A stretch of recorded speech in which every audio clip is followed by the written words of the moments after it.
Welcome to Westminster's Social Justice Forum for Sunday, November 1st. Today, our topic is affordable housing, and in particular, the St. Olaf Affordable Housing Project that Westminster is supporting with funding and advocacy. I'm Walter Rockenstein, chair of Westminster's Open Doors, Open Futures Affordable Housing team. Our guests today are the Reverend Doug Mitchell, Associate Pastor Emeriti, and for 16 years, Westminster's Associate Pastor for Faith in Action. Doug? Hi, Rocky. Yeah. Go ahead. Father Kevin Kenney, pastor at St. Olaf Roman Catholic Church here in downtown Minneapolis. Father Kenney, welcome. Thank you. It's good to be here this day. And Sarah Harris, Executive Vice President, Strategy, Partnerships, and Production at Aon. Hi, Rocky. Thanks for including me.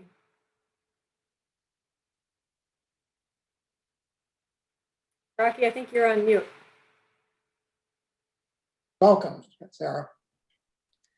Today, we will begin with Doug Mitchell, giving us some background about Westminster's affordable housing activities and describing the Open Doors, Open Futures affordable housing commitment. Next, I'll present some information on Westminster's affordable housing advocacy work, and then we'll turn to Father Kenney and Sarah Harris to describe the St. Olaf Affordable Housing Project. After that, we hope to have some time for questions via Zoom's question and answer feature. Doug, why don't you tell us something about Westminster's affordable housing work? Thank you, Rocky. I'm going to look at the period from 1985 to present. And I don't see myself on the screen. Is that? I have you, Doug. Oh, do you? Okay. In the mid-1980s, the expansion of the convention center downtown destroyed a large number of affordable housing units.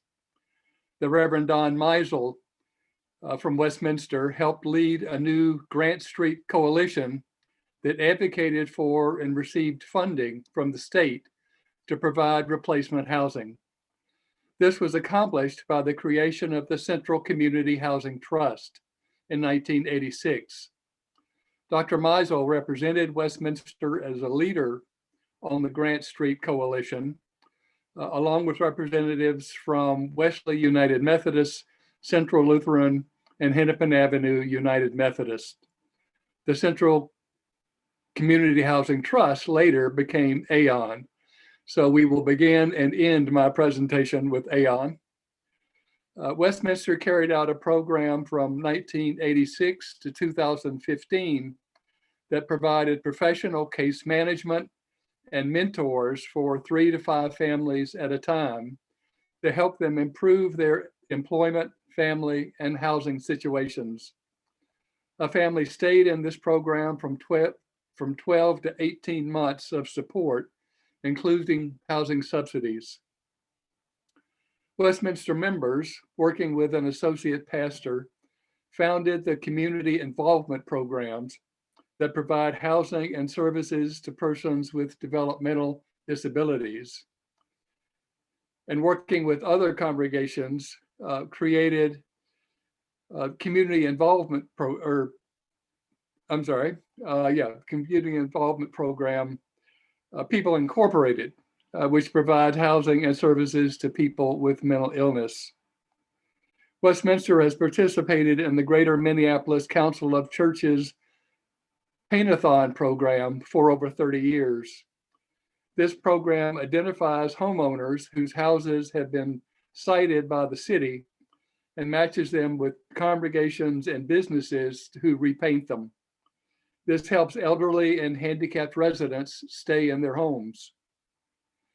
Soon after Tim Hart Anderson came to Westminster as senior pastor in 1999, an existing capital campaign was extended to fund the construction of a new wing at the corner of Marquette Avenue and 12th Street.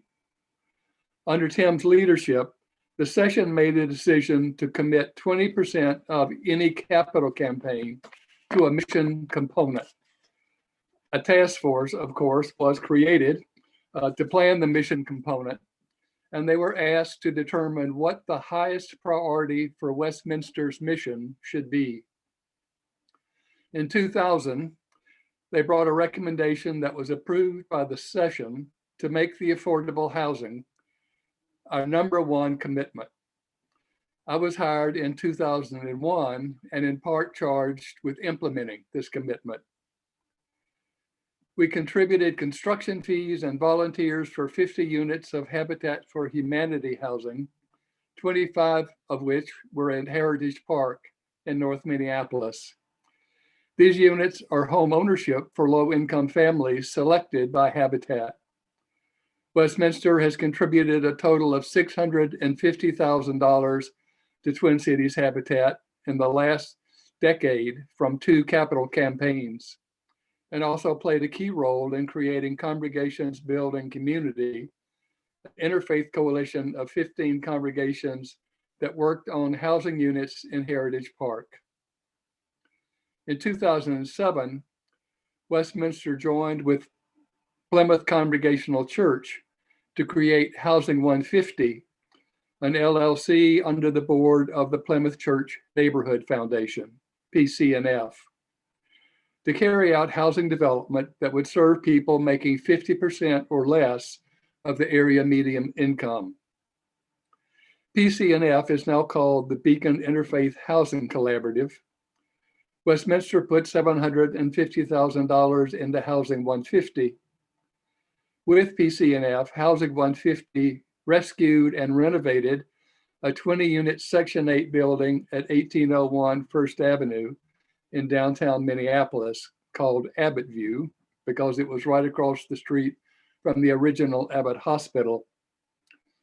It next designed a comprehensive program to serve long-term homeless youth and youth in extended foster care, and built a 42-unit apartment building at 3700 Nicollet Avenue. Nicollet Square provides a wide range of life skills and employment services to its residents. There were several smaller acquisition and renovation programs that provided supportive housing. And then the Housing 150's final project was Great River Landing in the North Loop downtown, which provides 72 units of supportive housing for men with high housing barriers, including incarceration. We played a major role in the creation of downtown congregations to end homelessness, now known as Align Minneapolis, which has played a significant role in advocating for state and local policies and legislations that serve people who have experienced homelessness and poverty. Align also provides direct services, including an emergency rental assistance program. Westminster played a key role in establishing the Curry Avenue Partnership that brought together downtown faith communities, DCEH, Heading Home Hennepin, and the Downtown Council. They raised the funds necessary to do the initial hiring of 14 housing caseworkers who quickly moved over 200 former users of the Curry Avenue shelters into permanent supportive housing using the group residential housing program. This team of 14 caseworkers soon expanded to 20, employed by local nonprofits. Over the years, Westminster has provided annual funding support for 8 to 10 local housing organizations each year. As Rocky mentioned, the Open Doors, Open Futures capital campaign had an $8 million mission component. As a part of that, $3,750,000 was committed to housing. And of that, $3 million was for the creation of 150 new housing units in or new downtown with Aon. 63 of these units have been completed and occupied, and we'll soon look more closely at a downtown project that will complete this commitment. The total financial support from Westminster for affordable housing from 1985 to 1916 is approximately $4 million. The total number of people helped by Westminster in these programs is around 800. So this has been a long-term commitment even before the session decided to make this the #1 commitment. Rocky? Thanks, Doug. Now let's turn to Westminster's advocacy in support of affordable housing. In addition to all the things that Doug has told you about, advocacy has played a central role in Westminster's affordable housing work.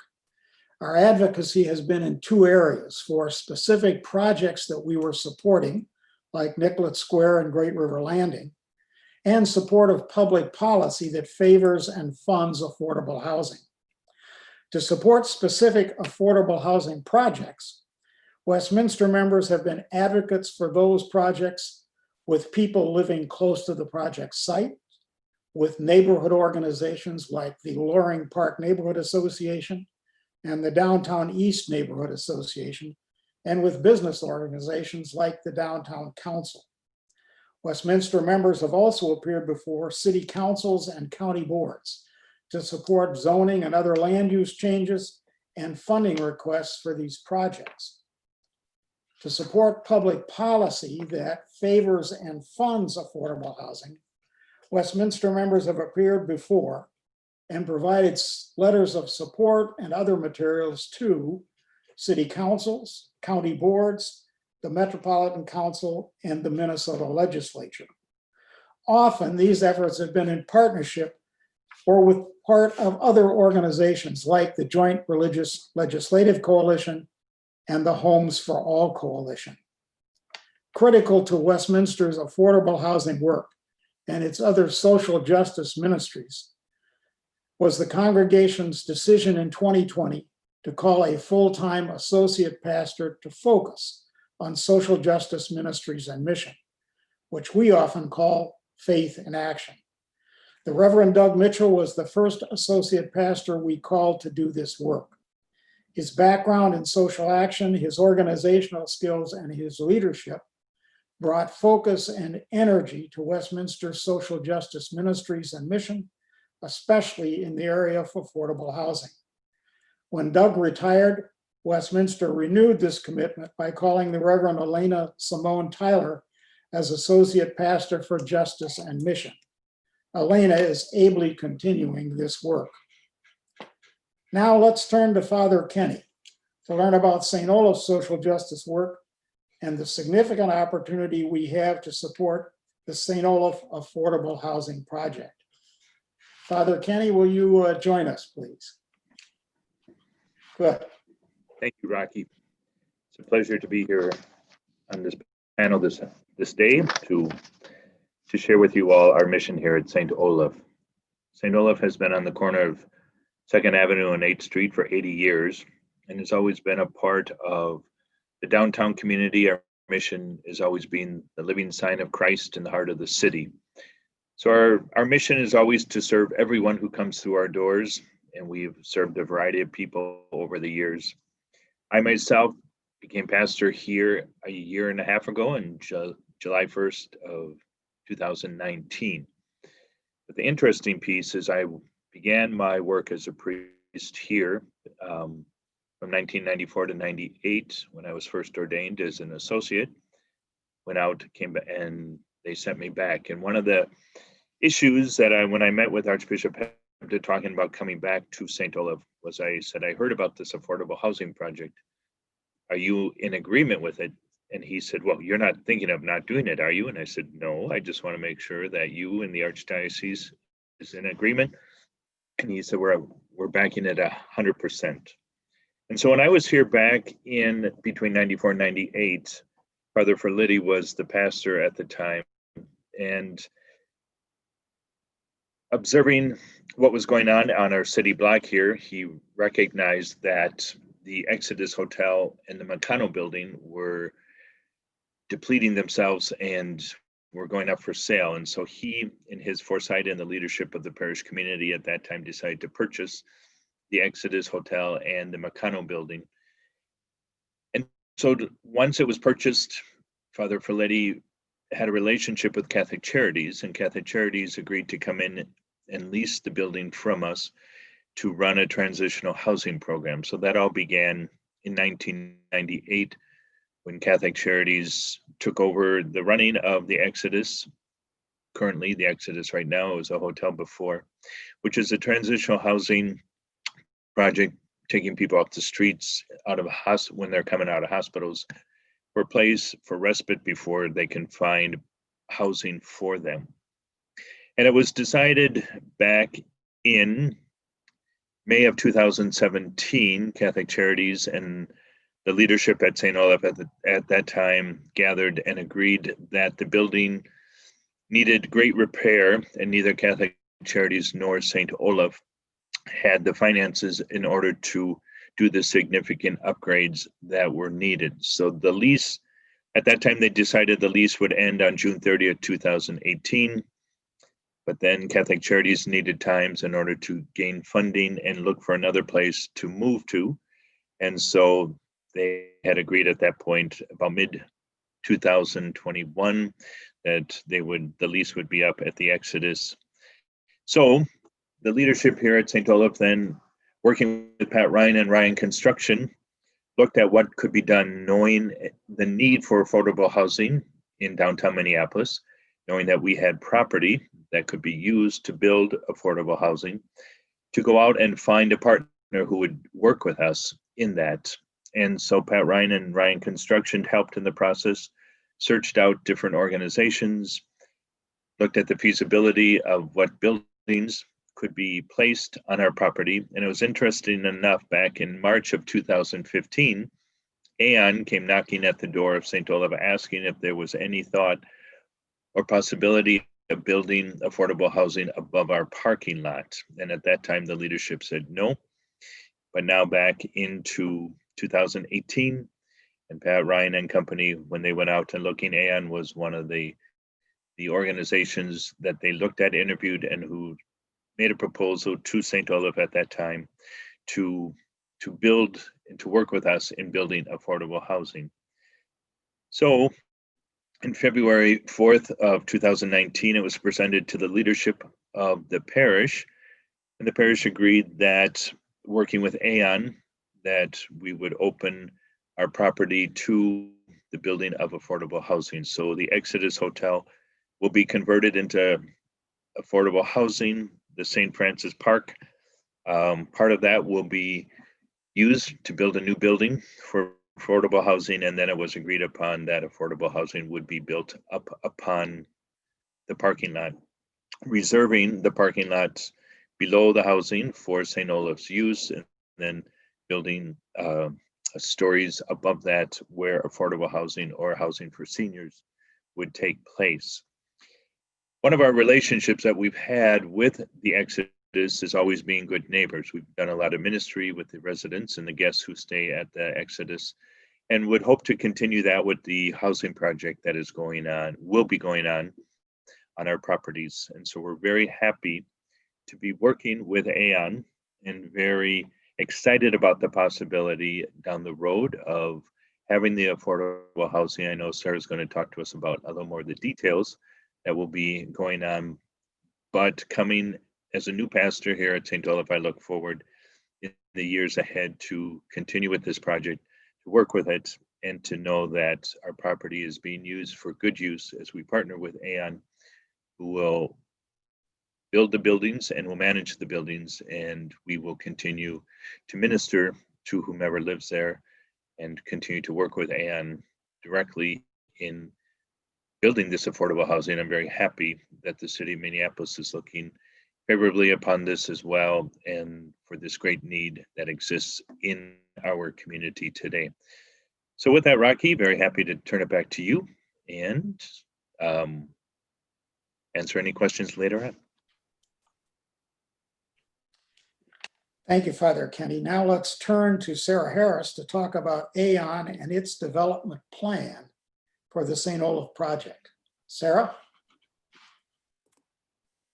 Thanks, Rocky. I have so many buttons to push here. So I'm actually going to share my screen because as we people in real estate, we always like to show pictures. It helps orient folks. So if you'll bear with me for one moment. I'm hoping everybody can see my screen now. So just very quickly, a little bit of background about AON. As Doug mentioned, AON was formed when the downtown congregations came together after the convention center took away affordable housing in downtown, and that was in 1986. Since then, AON has really focused on its vision that everybody should have a home. And to do that, we've created and sustained homes that now have us at over 5,500 homes for folks that serve about 15,000 people every year. And our portfolio is throughout the Twin Cities, and now we are starting to look at expanding into the entirety of Minnesota because there is a housing crisis throughout the state.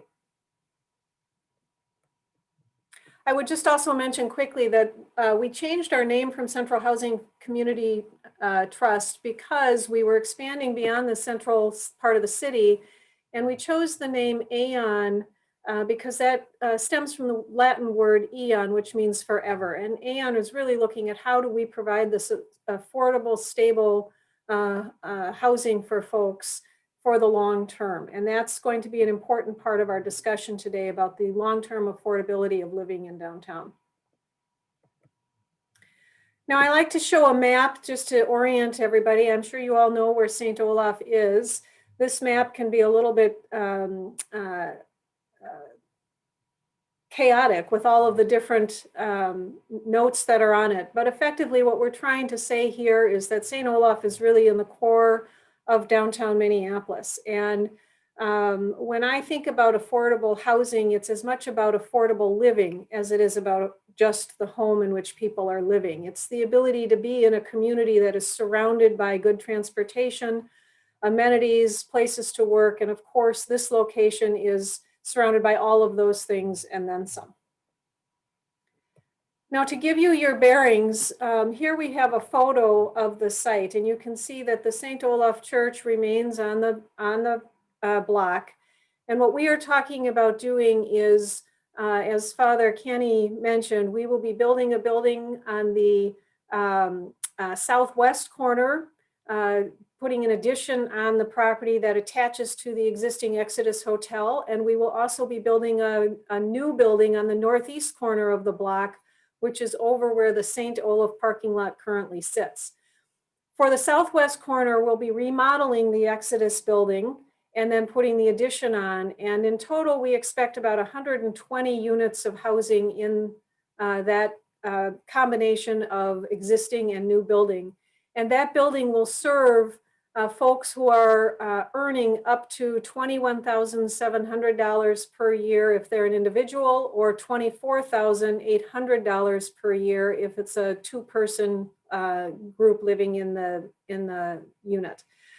So we in the business like to refer to that as folks in the 30% AMI, which means people who are earning income that qualifies them based on 30% of the area median income. And I hope not to turn this into a math phobic's nightmare as I'm talking about all of these numbers. But so for those supportive units, it is the most deeply supportive housing that we can provide for folks that are earning on the lowest scale of income. In the building on the northeast corner, we will be focusing that building on individuals that are 55 years and older because there's a need for affordable housing in downtown to serve that age group. Some folks refer to it as the beginning of senior housing. As somebody who sits in that category of age, I'm not sure I want to refer to it as senior housing, but it's 55 plus. And that building will be serving folks that earn up to the 50% AMI range on average, which means individuals that are earning up to $36,200 per year, or if it's two people, they can together earn up to $41,400 per year. And so you can see that for folks earning those income levels, there's really not a significant amount of housing, if any, in the core of downtown. And that is really what this opportunity will provide for us. In addition to the housing that will be serving folks in these two sites, we will continue to have green space. As Father Kenney mentioned, the St. Francis Park is there And we will be repositioning it, but there will be green space. And of course, we will be making sure that we have parking available for St. Olaf to replace the parking that will be disturbed because we are building above that parking lot. Now I'm just going to give you some visuals to get a sense of scale. These are obviously not architectural drawings that depict what the buildings will look like. We're really just trying to give you the sense of scale. So in the front of this picture, you can see the Exodus addition, which will be the addition to the Exodus building that is immediately behind. And then of course the St. Olaf Church is behind that. For those of you that are orienting to the Minneapolis Club, you can see that in the distance. And from a scale standpoint, also on this block is the Methuen Tower. And these buildings will obviously be substantially lower than that tower. From a different angle, if we were standing on the street looking up at these buildings, you can see how that Exodus addition with the Exodus building would feel from standing on the street. And you can see the green space that continues to be on that site. Now we're looking at the opposite corner. This is the corner that currently has the St. Olaf parking lot. And as you can see, we're looking at a taller building here. This is going to be roughly 12 stories with a rooftop amenity room that would make it about 13 stories, somewhere in that range. And of course, it will have underground parking as well. And again, if you were standing on the street looking at that building, that's what this would feel like. It will not be an all glass building. I've had people ask me that when they've seen this drawing, and that is not the case. We're really just trying to show the scale of the buildings here. And lastly, we have timing. This is the affordable housing business is not for the weak at heart. It takes some time to make these projects happen. We already have negotiated for a ground lease with St. Olaf, which allows us to move forward with all of the other elements of our planning, which would begin with funding applications. We have the need to do initial planning, which will include some significant outreach and work with the community, the neighborhood groups, the downtown business community, the downtown congregations. And then we will move into the more formal entitlement and approval process and more detailed architectural plans and pricing. And at the end of that process, we would look to have successful funding awards coming through, which would allow us to begin our construction in roughly mid-2022. So a little bit less than 2 years from now, with the goal of having folks starting to move into the building in mid to late 2023. Obviously, there are some things that can be challenges along the way that we will very much welcome the assistance of Westminster in the advocacy role that Rocky mentioned earlier. There will be opportunities for public funding application where we need to demonstrate support. There will be opportunities for city and neighborhood meetings and entitlement process where we will need assistance. And then the other element that could change our timing slightly is if for some reason Catholic Charities' need for the Exodus building continues longer than the current lease. So if the building that they are going to be moving into for some reason is delayed and they need to stay in the Exodus building, we obviously don't want to push them out. We want to make sure that the folks that are living there have a home for as long as they need it. And we just need to adapt our timing as needed.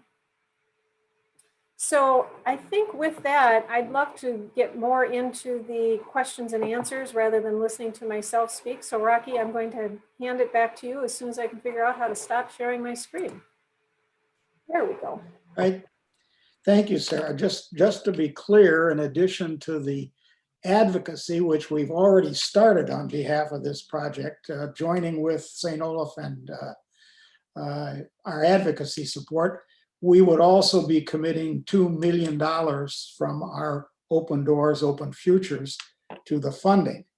That helps, obviously, because it is cash that goes in, but it also helps with how the project scores in seeking these various other sources of funding, such as the State Housing Finance Agency or the city of Minneapolis or Hennepin County. So we're hoping that a combination of funding and advocacy will make a difference for the project. We're now going to turn to questions. You can submit questions using the Q&A feature in Zoom. If you move your cursor around the screen, you should see a little node with Q&A under it. If you click on that, a window should open in which you can insert your question. And when you do that and insert your question, it will show up on my screen, and I will be able to direct the question to one of the panelists. So please, if you have questions, begin to use that Q&A feature to develop them. In the meantime, while you're doing that, I've got a first question for Doug Mitchell. Doug, I know some advocacy has been done by many people, including people from Westminster, on the bonding bill that just passed the Minnesota legislature and was signed by the governor. What did we get something for affordable housing in that bonding bill, Doug? We really did. The bonding bill provided substantial support for affordable housing.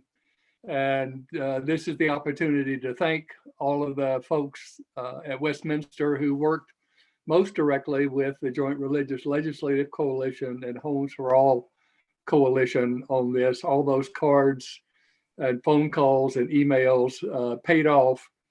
There is $100 million for housing infrastructure bonds and $16 million for general obligation bonds.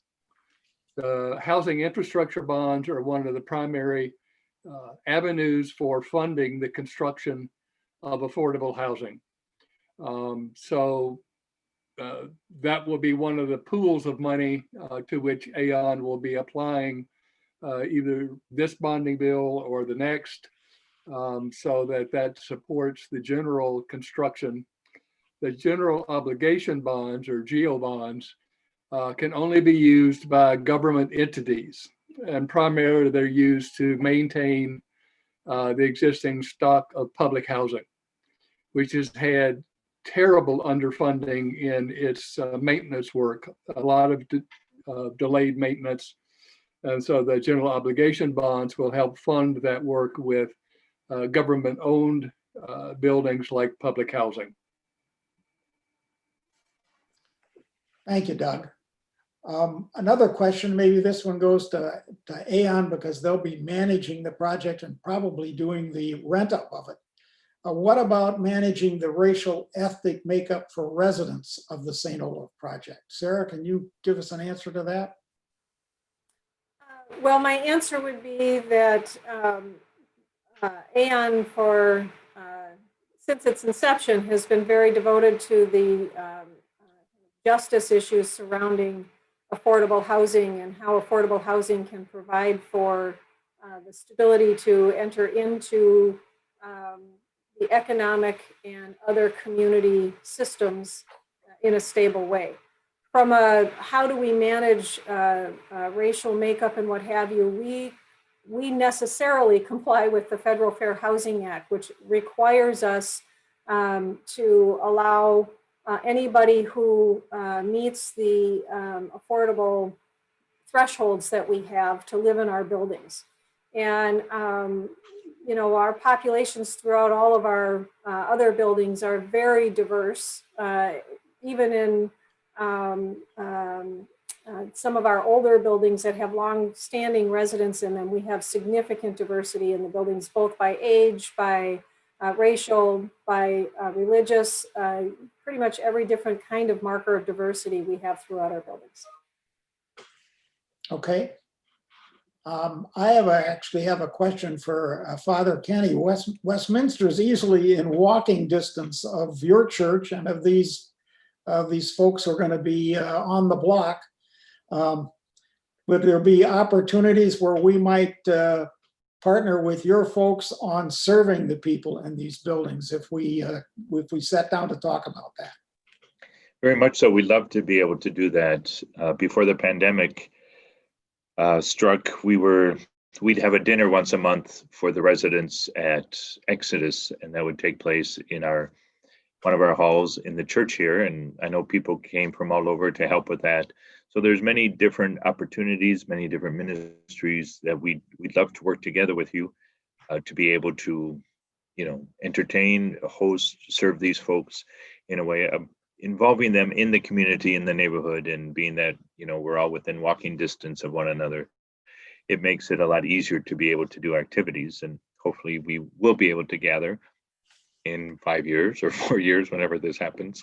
But no, we'd love to be in communication about that and work together on that issue. Oh, good. We'll make sure that message gets to our Faith in Action Council, and we'll start that conversation early rather than late, because I think there are people who would like to be a part of that. Good. A question that I know is going to come up, and I haven't seen one coming in from people. So if my question thing is not picking them up, somebody begin to put them over on the other feature that's available. But 10 to 12 stories, maybe even 13 stories, that looks like something that might take some zoning approval from the city of Minneapolis. Sarah, is that the case? And if so, how are we going to go about that? And I first have to tell you, my doorbell just rang, so if you hear dogs barking, I apologize. The brilliance of these Zoom calls. Actually, it doesn't require zoning approval. The downtown, the Minneapolis 2040 plan and its work for the downtown area actually wants density, wants height. And so in our early conversations with city leaders so far, there's been significant support for it. In fact, I think if we tried to do a lower rise building, we might have had some pushback. I would go one step further to say that there are so few remaining sites for affordable housing, particularly in downtown. And it's, I think, our responsibility to use this precious land resource in a way that provides as much affordable housing for the long term as possible. And so this seemed like the right size. I think you can probably see my dog in the background. I'm seeing some smiles happening. Anyhow, so the 12 plus stories is important to meet the needs of the housing going forward, but also it is consistent with the downtown plans. Doug, that's going to be more expensive, though. Doesn't that put some pressure on the funding sources that would normally approve this kind of project? Well, it will be more expensive because of the changes in construction for higher buildings and additional requirements for safety. When we met with the neighborhood association and when we've met with 2 city council members, everybody said they think this is a great project, but it's going to be really expensive. So I think everybody is anticipating quite an extensive process of application and negotiation to fund this. But everybody also said that, as Sarah just said, this is such a valuable location and one of the only places where this sort of density is possible in downtown. So there's a good bit of commitment and enthusiasm to make it happen. Rocky, if I could just add on to that. Really?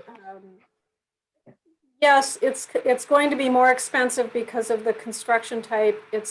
But that's okay. I mean, we at Aon are pretty used to having to go out and piece together numerous different sources of funding to make these things happen. And I will tell you, the ground lease from St. Olaf is at a very favorable rate.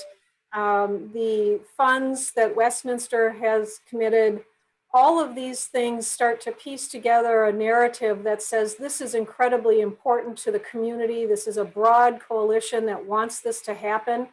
And the funding sources that we will be approaching, whether it's the state or the city or the county or the Met Council, they really look to see what kind of community partnership exists before they commit their funding. And so, yes, it's going to take more dollars, but the fact that there are so many shoulders to the wheel already is going to help us. Having said that, we're going to need your shoulders at the wheel going forward. So you're not off the hook. We still need help to have those conversations with the different funding sources. Here's a question from one of the people that are listening in outside. How do people who are homeless get connected with the sites to be considered for housing? And I think probably both Doug and Sarah may have some views on that. Well, it is interesting that part of the answer to that is that they'll go to St. Olaf because the building that they are leasing to Catholic Charities is the site for the shelter coordination. Their entry into shelter happens on that property.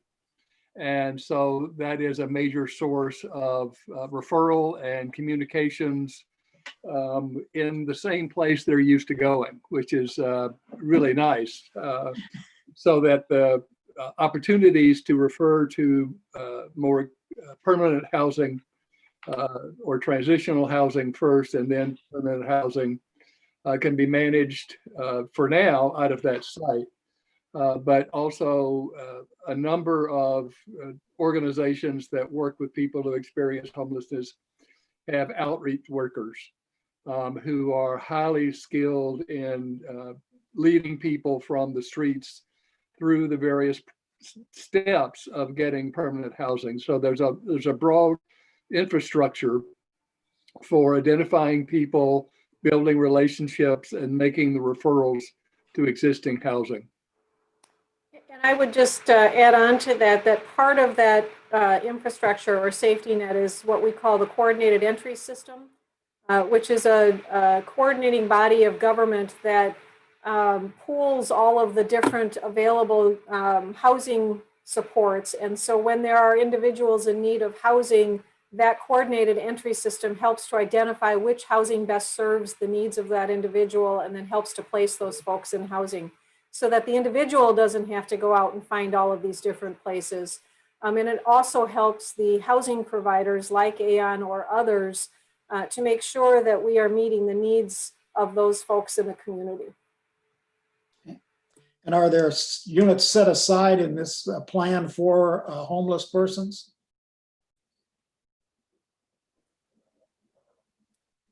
I wouldn't say they would be set aside for homeless persons because they won't be homeless when they're living in our homes. But yes, we do have some of the most deeply supportive units here. Roughly half of the Exodus building in addition will be for those most supportive units, meaning we will be working with a service provider who will help not only with the folks transitioning out of homelessness into our buildings, but then helping them with whatever supports they need to remain stable and remain successful in the housing with us. I have actually a comment from one of our people listening in saying, note that the ripples from this downtown congregation's work have inspired me in Edina to help the Edina Neighbors for Affordable Housing be formed about 3 years ago. And our partner Aon will be constructing a 70-unit facility in the 2021 on West 56th Street, thanks to the downtown congregations. So we're pleased that that's getting out to the suburbs as well, although I know Aon has been in the suburbs for quite some time with its work, as have several of the other major affordable housing providers in the Twin Cities. Any questions that the panelists want to ask of each other at this point? We're not getting a lot of questions from outside. I Oh, just I'm not. Go ahead, Father Kenney. Go ahead. just build on what Doug was saying, that Adult Shelter Connect is the organization associated with Simpson Housing in Hennepin County. So that's actually here in our building at St. Olaf in the basement, where every day people come in to look for that housing, to find shelter, to get their community cards. And so that is a way of connecting folks with the housing that is needed as well. Currently they're on phone intake only, but still every day we have people coming looking for them. And so Doug was right in saying that most people know who are in that need situation of St. Olaf and to come down. And so then this will be a good resource for that housing project as well, of finding a place. Sarah, you had something to say? Or Doug?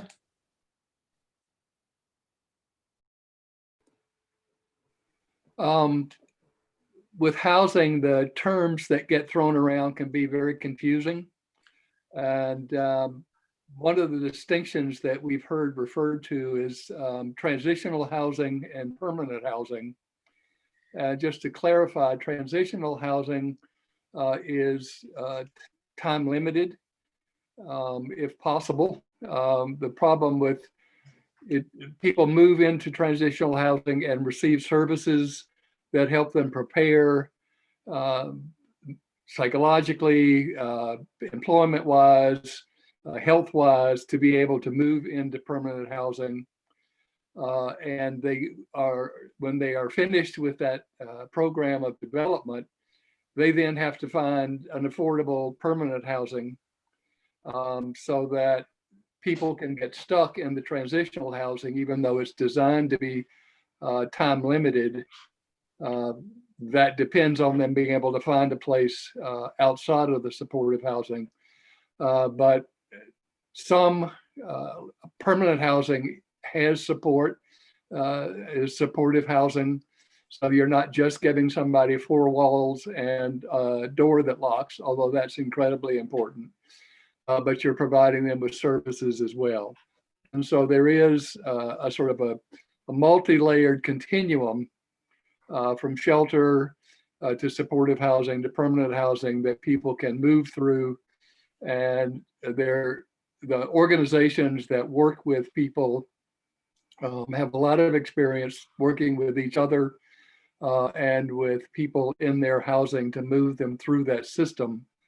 Where it breaks down is if they cannot find affordable permanent housing, then we end up wasting a transitional housing location, a unit, because the person in there no longer needs the services, but has not found a way to move out. So things can get backed up in the system, but the different pieces of the continuum are very important. I should put in a brief plug here. Westminster has an advocacy alert, which you can receive. I think we have over 400 people who are signed up for that. This is for all the various advocacy things that we do, not just affordable housing.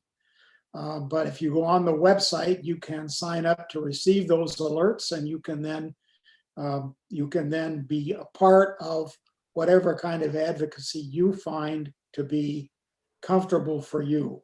And we can write letters, we can, over various issues, direct appearances before public bodies, working with neighborhood associations. There are all kinds of opportunities where we need your support to get various social justice programs moving forward. Other comments that panelists want to make before we wrap it up here? Rocky, I would just love to put in a couple of quick comments. You'll note that when Ann's vision statement was up earlier, it talks about every person having a home. We've used the word housing and units and apartments quite a bit today, but really we believe in the concept of home, which is more than the physical space. It's more about a place that you have a sense of ownership in and being part of a community. And that's really what the definition of home is. And when you're talking about advocacy and social justice and all of the different types of issues that folks can have an interest in, I would just like to remind everybody that they all really stem from the ability to have a stable place, a stable home. And so, you know, being in the middle of a pandemic as we are, I think we now all appreciate the importance of having a stable home, and that housing is really part of our public health system. It's part of our public education system. It's part of our employment system at this point. And so to the extent we as a community of folks who already have an interest in affordable housing can help the broader world to start connecting the dots, that stable homes provide stability in other parts of our community. And if we go upstream and provide homes for folks, then some of the downstream issues become smaller issues for our community. And so I would just like to kind of put that out there as you're all thinking about the different ways to be advocates in our community, that home is really at the core of so many of the issues that we're facing. Thank you, Sarah. With that, I think we have to wrap it up. I want to thank each of you, Sarah and Father Kenney and Doug, for being with us. And I'm going to turn it over to Phil Asian, who will talk to you about further social justice forum opportunities. Thank you again, everyone. Phil? Thank you, Rocky, and thanks again to all of our panelists on behalf of the social justice team in Westminster. We encourage you to attend next week's forum when we will be hosting Pat Person, Hunger Programs Manager for Second Harvest Heartland, talking about racial disparities and hunger in Minnesota. Thank you very much.